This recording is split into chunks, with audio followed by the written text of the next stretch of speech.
Para eso está Shirley Radio, con Shirley Barnaghi. Bueno, la noticia del día: el presidente Nicolás Maduro anunció el miércoles que decidió llevar el ingreso mínimo integral indexado de los trabajadores a $130 mensuales. Le he pedido a Ronald Balsa, economista y decano de la Facultad de Ciencias Económicas de la UCAP, que me acompañe esta mañana para analizar los anuncios que se han dado en el marco del Día del Trabajador, el 1 de mayo. Buenos días y bienvenido, profesor. Qué gusto conversar con usted esta mañana. Buenos días, muchas gracias por invitarme. Por favor. Bueno, el presidente el día de ayer anunció que decidió llevar, como escuchó, el ingreso mínimo integral indexado a los trabajadores a $130 mensuales. Pero ¿el ajuste impactará el salario?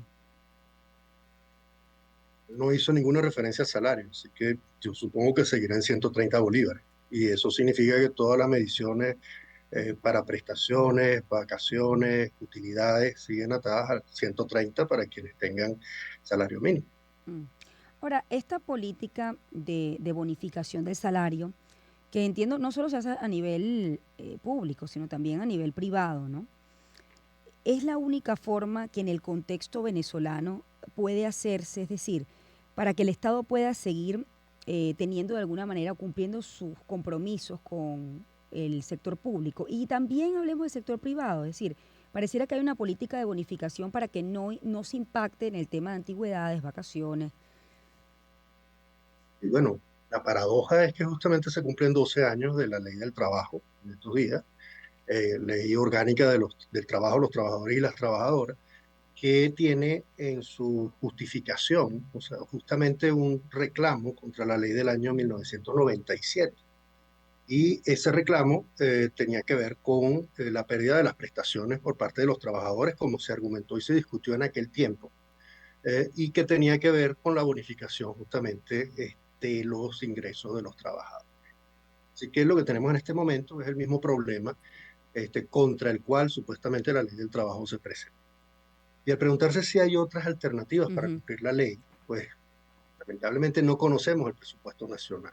Cuando el presidente dice que haber puesto el ingreso integral inicialmente en 30 y luego en 70 y salió bien, o sea, yo no puedo saber a qué se refiere con eso. O sea, porque, por ejemplo, el Instituto Nacional de Estadísticas publicaba las cifras de empleo, de ocupación, de población económicamente activa, por rama de actividad económica, y ahí uno podía ver cómo era que se movía el empleo y el desempleo en el país.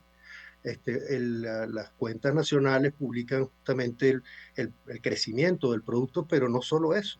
No solamente por rama de actividad económica lo publica, también publica cuál es la inversión, cuál es el consumo, cuál es el ahorro que se hace durante ese tiempo, cuáles son las exportaciones y las importaciones. Deberíamos verlo además con más detalle en la balanza de pagos, y nada de eso lo tenemos. Entonces, cuando uno se pregunta si hay alternativas, lo primero que nosotros, como observadores de este proceso, deberíamos tener son los números. Y el único que el presidente dijo ayer fue $130.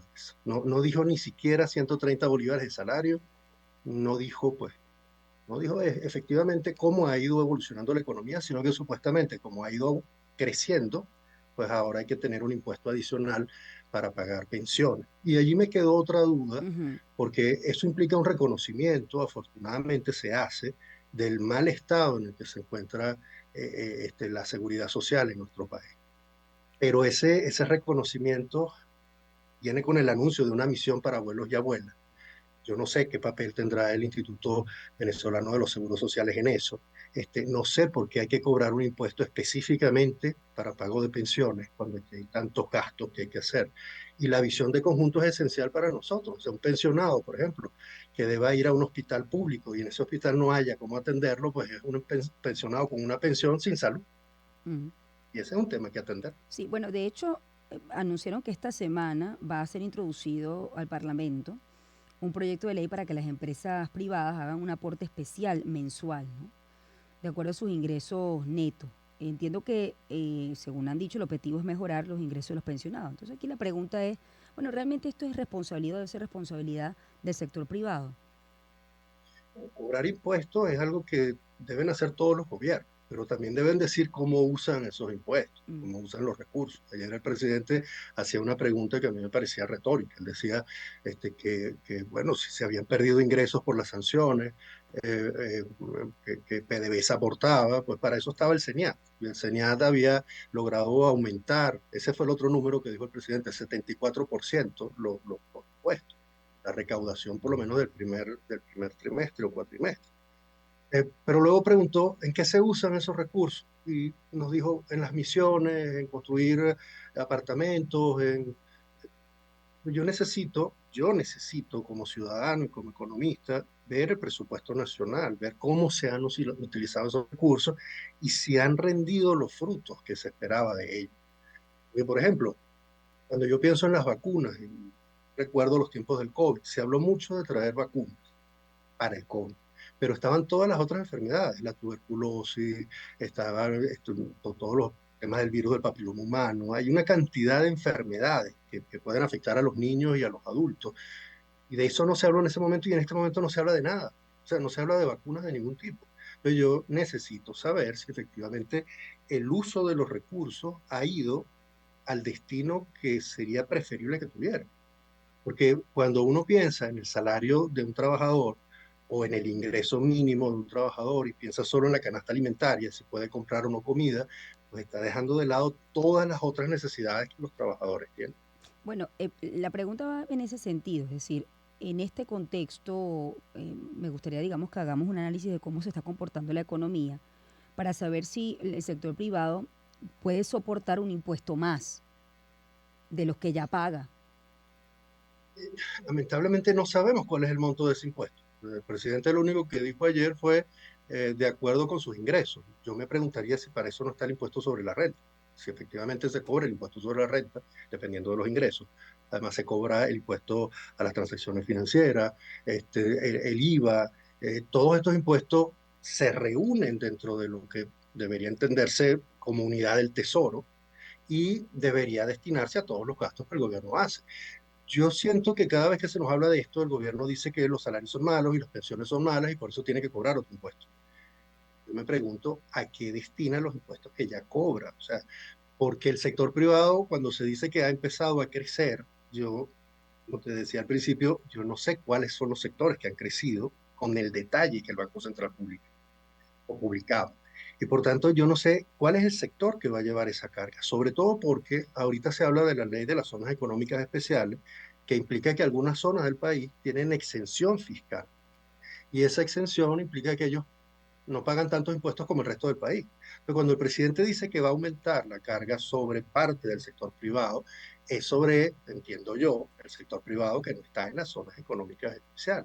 Y allí sí, todo crecimiento económico que se esté dando podría ser frenado por nuevos impuestos. Por eso es tan importante la visión de conjunto. En esta conversación nuestra, pues lo que tenemos son dos números, 130 y 74, y la preocupación que tú planteas que yo también tengo. Si el impuesto sube demasiado, el crecimiento se puede detener o la informalidad puede crecer.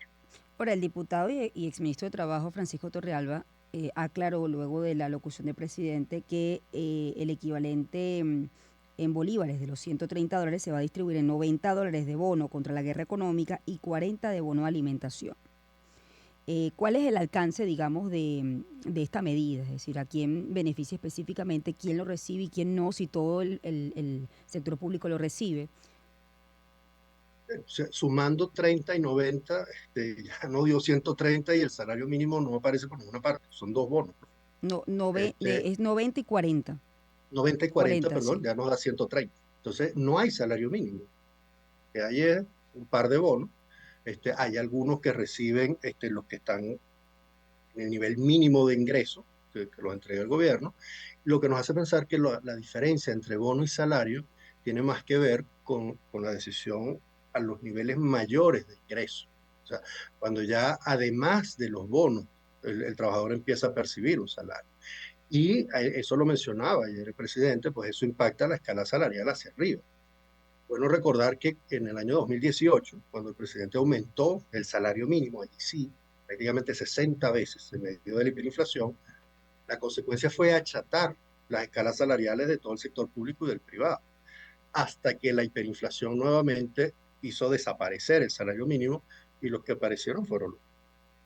Ciertamente, dentro de este par de bonos, entiendo que hay uno que recibe los pensionados, que es el bono de guerra económica, y el otro no estoy seguro, pero entiendo que no. Lo que implica que no todo el mundo tiene el mismo aumento del ingreso anunciado por el presidente. Y pareciera que hasta que no haya esa nueva ley, pues no va a haber nuevos ingresos para los pensionados, porque el presidente parece que nos dice que no hay dinero para los pensionados a menos que se reforme o se cree una nueva ley. Lo que nos hace no saber por cuánto tiempo los pensionados van a estar en la situación.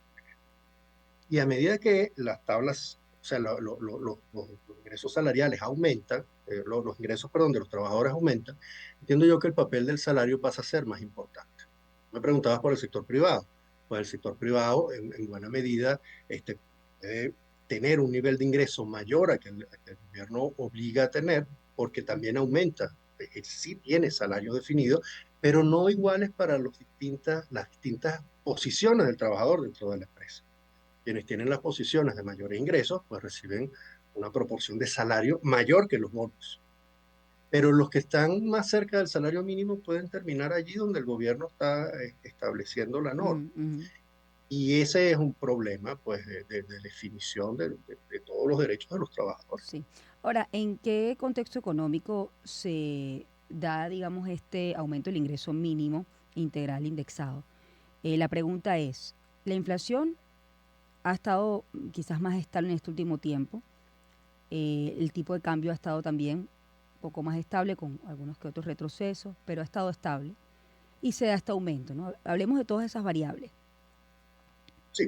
En primer lugar, yo creo que la estabilización relativa de la inflación tiene que ver con que el gobierno dejó de emitir dinero para PDVSA a la velocidad que lo estaba haciendo desde el año 2015 hasta el año 2021. Lo que generó la hiperinflación, tal como bueno, he visto en las pocas cifras que están disponibles, fue ese financiamiento monetario a través de PDVSA. En el momento en el que el gobierno deja de hacerlo a la misma velocidad, pues hay una reducción en la presión sobre los precios y tenemos una relativa estabilización. En el momento en el que el gobierno, en el año 2018, suspendió la aplicación de los controles de cambio, em, bueno, aceptó que los precios se estaban moviendo de acuerdo al paralelo y hasta cierto punto lo validó a través del Banco Central de Venezuela, estableciendo el precio de referencia como el promedio del día anterior, pues también hubo una relativa estabilización del tipo de cambio. Pero yo le atribuyo algo que no he podido verificar por falta de datos, al uso de los ahorros que los venezolanos que tenían en dólares. Porque al empezar a utilizarlos y no poder reponerlos, la demanda de dólares se redujo y la oferta de dólares aumentó. Entonces tenemos dos elementos allí que tienen que ver, uno con que el gobierno dejó de hacer algunas cosas que estaba haciendo mal, financiándose con PDVSA y teniendo control de precios y de cambio. Por otro, que los que tenían ahorros empezaron a usarlos en el país hasta cierto punto. Eso pudo generar ese aumento percibido en la actividad económica. O sea, que de pronto, percibido en qué sentido, ya no tenemos que hacer las colas del 2014, ya no hay la escasez de medicina del 2017, y cuando uno compara con algo tan terrible, todo parece que mejoró. Además, las oportunidades de entretenimiento aumentaron y se crea como un ambiente de mayor distensión. Pero no podemos verificar en cuánto aumentó y en qué ramas de actividad económica aumentó, por ejemplo, la inversión. O sea, si verdaderamente aumentó la inversión en electricidad y por eso es que se nos va menos la luz en Caracas, o pues tenemos que ver lo que ocurre en el resto del país Mm. por las fuentes de información informales que tenemos, que sí se le sigue yendo. Entonces, esa aparente mejora ocurre en el contexto en el que el presidente dice que va a aumentar el ingreso mínimo Sí. de 100 a 130 porque le ha ido bien antes, pero no sabemos con qué criterio, porque un trabajador dirá, bueno, 30 más como que no me va a ayudar mucho si mi salario es mínimo. Allí Bueno, hay que tener en cuenta que para los otros trabajadores que ujú. tienen ingresos potencialmente mayores, que sí reciben un salario, pues este anuncio les afecta relativamente poco. O sea, les afecta en el sentido de que, bueno, su bono es un poco más grande. Pero quien depende de eso, porque su salario es mínimo o porque las pensiones están atadas a eso, pues sí están en una condición de mayor vulnerabilidad Mm. y tienen que tener ingresos distintos a los del salario mínimo. Yo he visto personas que tienen jubilación y siguen trabajando.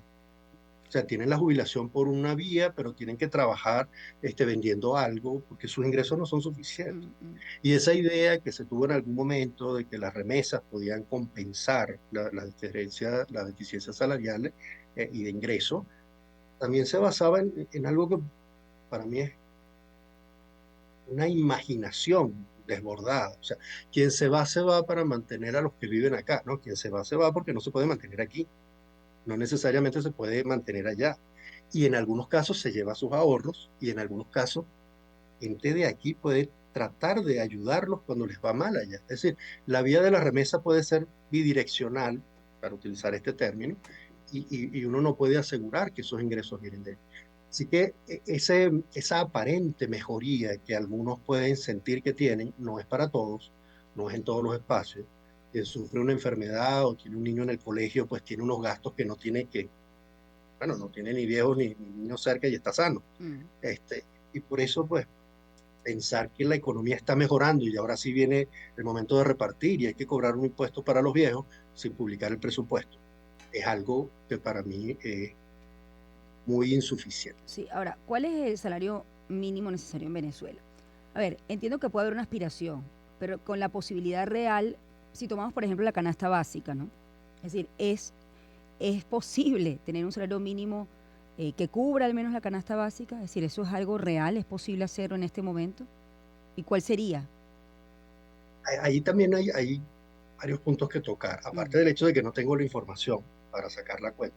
Es una información que deberíamos tener todos, empezando por los sindicatos, que mm. muchas veces negocian justamente tomando como referencia la canasta básica. Bueno, la canasta básica Aparte, en enero de este año estaba en 535,23 dólares. sí, y allí también hay varios puntos. O sea, el salario mínimo es el mínimo, ¿no? Uno no debería pensar que con él ya deberían asegurarse todas las necesidades Ujú. de consumo de los trabajadores, porque uno debería aspirar siempre a tener un ingreso mayor al mínimo y aspirar a que las actividades productivas generen recursos que permitan a uno decir, bueno, sí, la canasta está en 500, pero mi salario, que no es mínimo, me permite comprar eso y comprar otras cosas. O sea, siempre pensar, y yo lo he hablado con algunos sindicalistas que he tenido oportunidad de conocer, que la referencia debe ser el salario mínimo, te salta todas las otras actividades laborales que van por encima del mínimo, de la mínima contribución a la producción. Por eso yo no soy de los que diría que el salario mínimo tiene que moverse con la canasta alimentaria. O Ujú. sea, este, nosotros deberíamos tener actividades productivas que permitan que la mayoría de los trabajadores tengan un salario mayor al mínimo y que quienes tienen salario mínimo no sean necesariamente quienes tienen toda la responsabilidad de mantener a su familia, sino quienes empiezan a trabajar, quienes tienen un trabajo de baja calificación, con aspiraciones a aprender a hacer nuevas cosas, que no son los que tienen necesariamente que contribuir con, o sea, que cubrir su propia alimentación, sino que son parte de una familia donde varios trabajan y donde los ingresos no son mínimos. Uno no tendría por qué decir, una familia de 5 personas multiplicando por el salario mínimo no nos da para la canasta alimentaria, porque es como suponer que todos tienen un nivel de calificación bajo, que nadie pudo ascender en los años Ujú. que van entre la educación del menor y el trabajo del mayor, que el trabajo del más viejo no es remunerado de acuerdo a lo que ha ido aprendiendo en el trabajo, a su antigüedad, todas las cosas que la ley del trabajo supuestamente permite. Entonces, lamentablemente, cuando la discusión se reduce a que el presidente defiende a los trabajadores fijando un salario mínimo, que fue lo que se hizo. Ayer el presidente recordaba al presidente Chávez y allí daba los números de los salarios mínimos en tiempos de Chávez.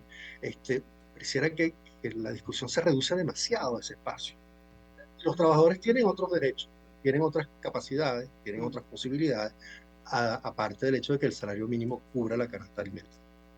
Le agradezco mucho, Ronald, que me haya acompañado esta mañana. Ronald Balsa, economista, decano de la Facultad de Ciencias Económicas de la UCAP. He conversado con Ronald Balsa a propósito de los anuncios del día de ayer en el marco de el Día del Trabajador. Gracias, profesor. 7:34, tengo ya que despedir, ya volvemos.